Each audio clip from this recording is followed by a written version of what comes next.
Run!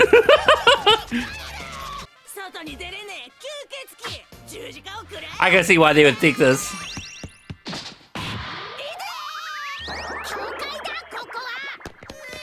Yeah, it doesn't even make sense. Just like her mom.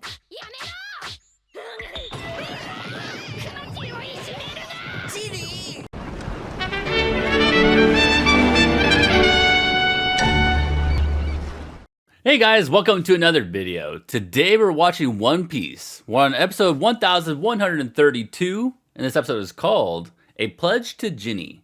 Kuma becomes a father. Ooh! I mean, we knew that was going to happen, right? Does that already kind of give clue that Kuma already saves GINNY at this point? Or is Bonnie already born? No, he becomes a father, so... Okay, so basically it gives away that he's going to save GINNY here. I don't know. Maybe I'm reading too much into it. I'm going to dive right into this episode. Let's just get right into it.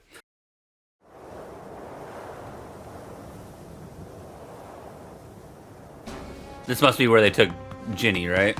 Or is this the rebel base?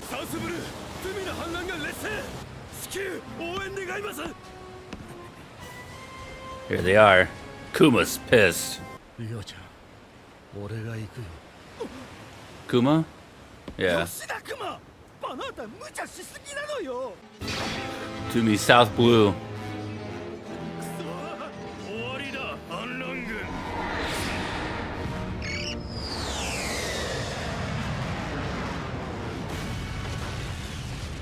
Dude, he's so angry. Is he our ally?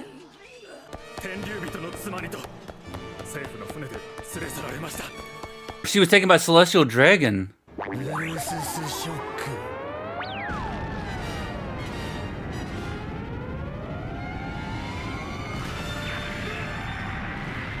Is it indiscriminate, or does it only attack people he wants it to hit? Looks like it's the other.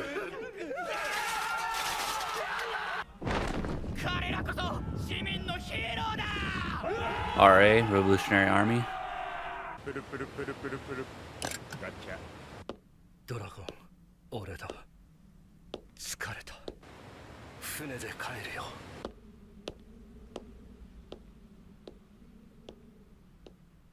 Damn. You can just feel the anger and hatred.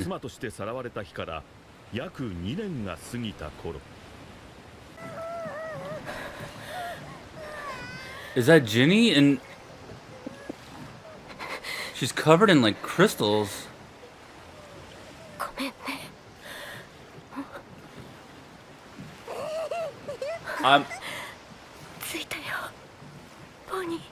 Is that not Kuma's daughter? Am I dumb?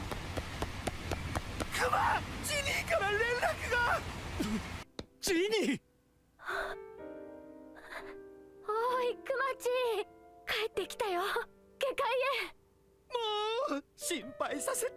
How did she escape?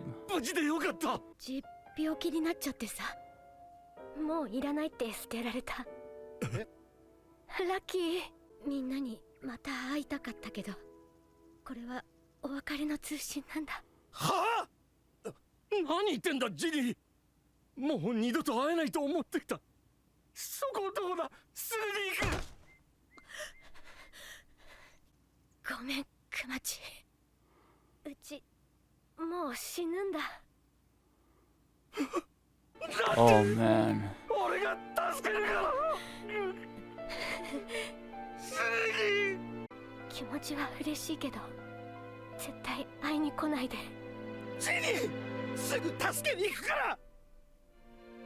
She's in the church.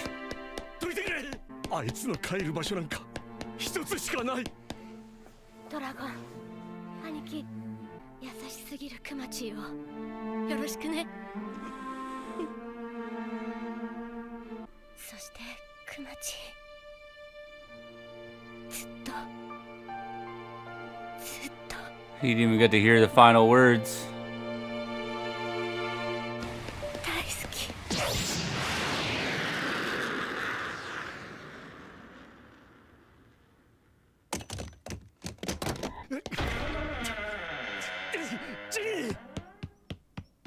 ジニー。どうして何があった？顔も体も全身さ。自然光を浴びると青く石みたいに皮膚が固まるんだと。 Oh, I hate the celestial dragon so much, man. Oh my god.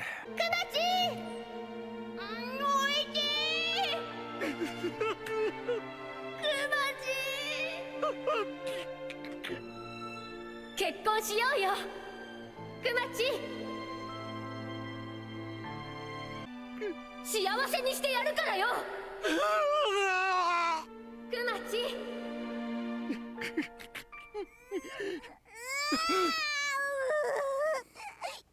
もし自分に何かあっても子供が生きていけるように、命あるうちに日の当たる海を渡ってここにたどり着いたのさ。ジン、安心してくれ。この子は俺が育てる。 The idea is really sad. And imagine being in love like that so much and then you just lose someone because someone else doesn't just appreciate the life you have. Man, it's so messed up. ミルクの角度が違う。 You got these old ladies trying to show him how to do it, to be a father. すまない。寝るときは鉄の檻に入れるんだぞ。あんたの巨体で潰れたら大変。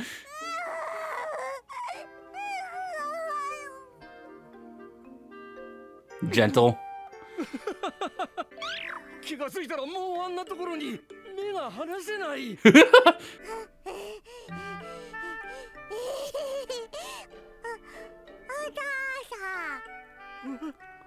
First words.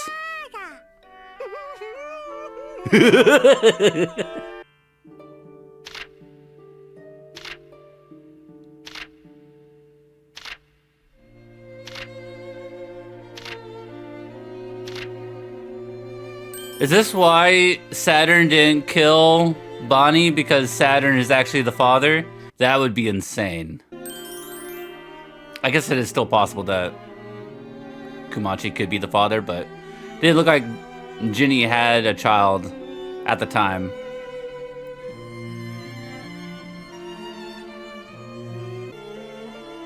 Still has to go be a captain, but come back to be a father.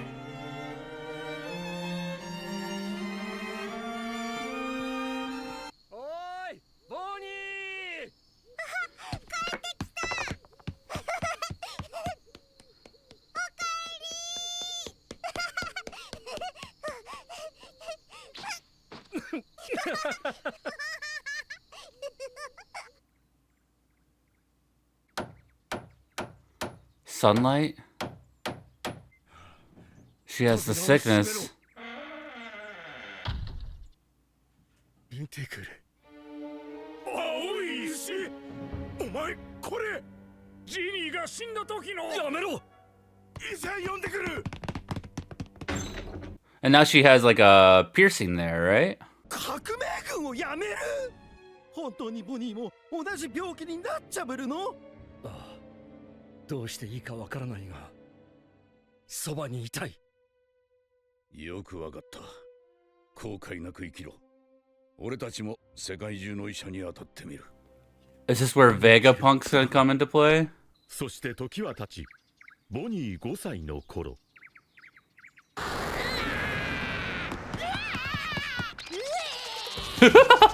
Run!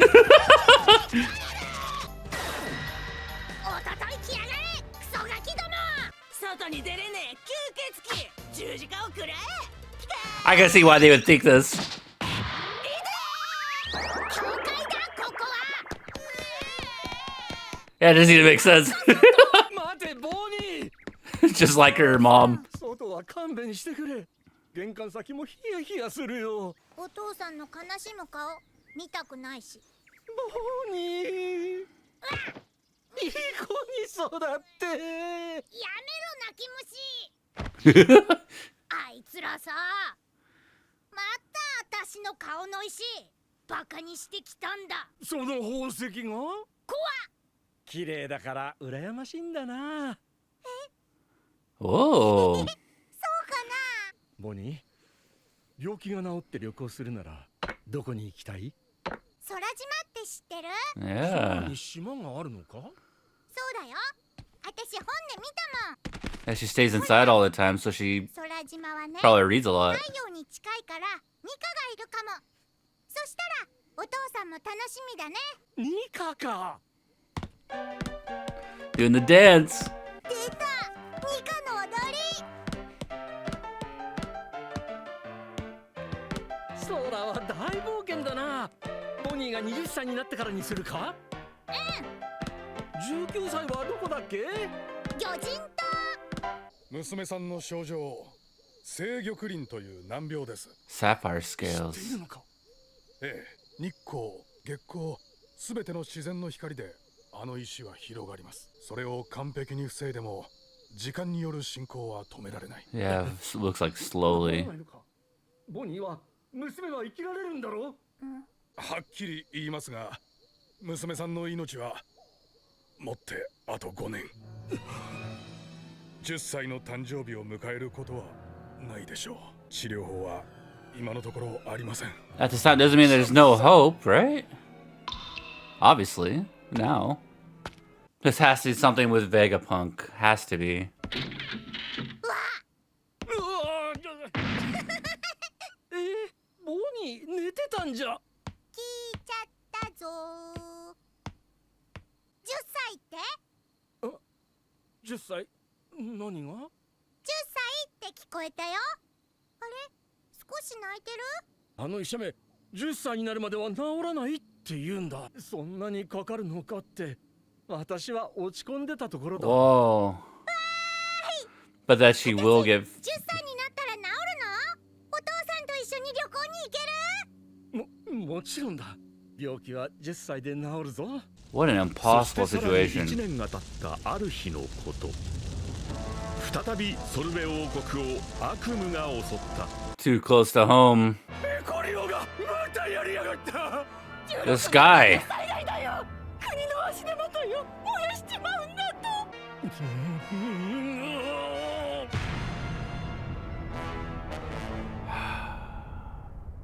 How many shows has it been now since I've like cried over anime moms? I'm trying to think about it. It's been My Hero Academia. セコとだけ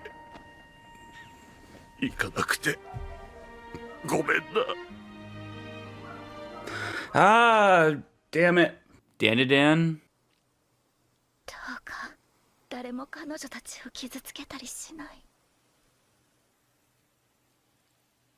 幸せで優しい世界へ。 Did Freerun do that for me? I don't think so. たった10年一緒に旅しただけ A だし、 mere 10 years. Oh, that hit me. Oof. 人間の寿命は短いって Uh, 分かっていた。 why are tears welling up? なんて No! こと。 One Piece. クマチ、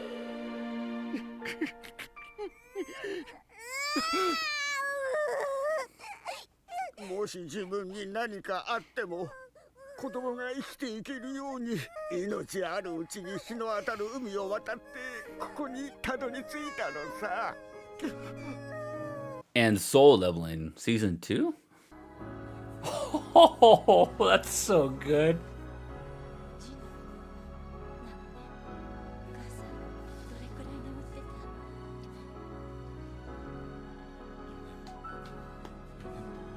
There's been several occasions now I've cried, and it's all because of the freaking moms, man. 2 years since Ginny was captured to be a wife of a celestial dragon, and she comes back with a baby. I mean, what's your first thought? I mean, she didn't have a baby before she left. She didn't look like she was going to have a baby before she left. Does Kuma know this? Does he even care? Like, that doesn't even matter to him, right? It shouldn't matter to him, in my opinion, because he loved Ginny, and she was stolen from him without any input from Kuma. He's just stolen. I mean, how can you not, as someone that loved the mother, want to do everything you can to be there for the daughter as well?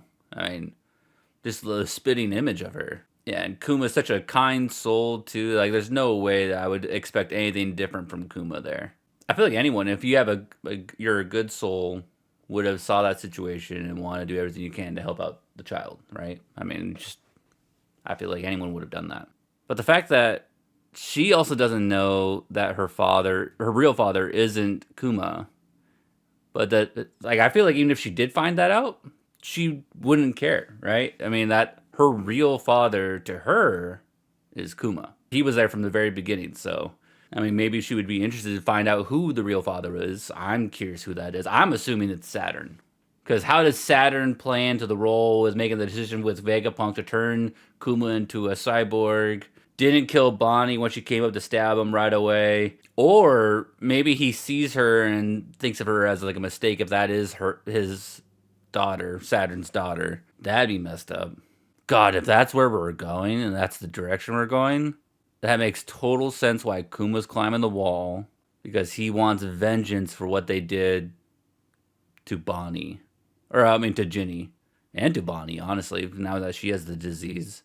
Just thinking about him just makes my blood boil. That's insane. And can you imagine Kuma for those like 2 years was just non-stop fighting, so angry, absolutely loved Ginny. He didn't want to marry her because he was so protective of her too, because he didn't want the same thing to happen to his parents and to him himself, become a prisoner because of having Buccaneer blood.